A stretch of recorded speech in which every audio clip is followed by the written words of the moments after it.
Why did he have creative control? Let's go back in time. It's 1994. Hulk is negotiating and talking to this cat named Eric Bischoff, who he's never met, Yeah, right. knows nothing about. Yep. I was the C-Squad announcer turned president of the company all of a sudden. And on the other side of that table is Hulk Hogan, who's been in the business now for 14, 16, 17 years, has become 1994 not too long ago, had become the face of professional wrestling, period. Never before has a professional wrestler made the cover of Sports Illustrated, and reached that level of mainstream kind of crossover appeal.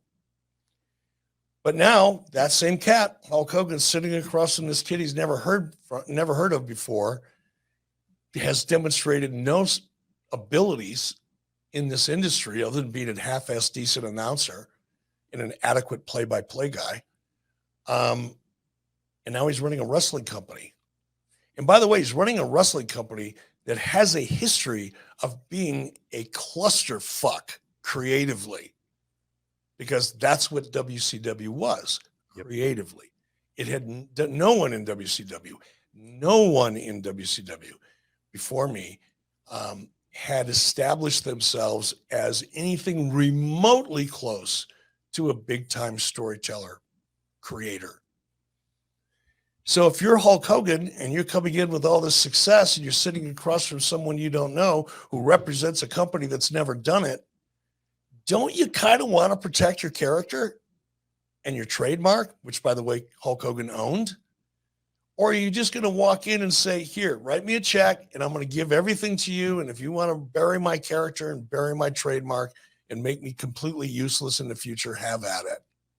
You're not going to do that, especially if you're smart. And especially if you're smart and you've got an even smarter attorney. You're going to protect that asset. How do you protect it? You have the ability to decide what you're going to do and what you're not going to do. No one's going to come to Hulk Hogan in 1994 once we sign him and say, joke's on you, dude. Here's what we want you to do. We want you to come out as Mr. Nanny. We're going to shoot an angle with you in a tutu.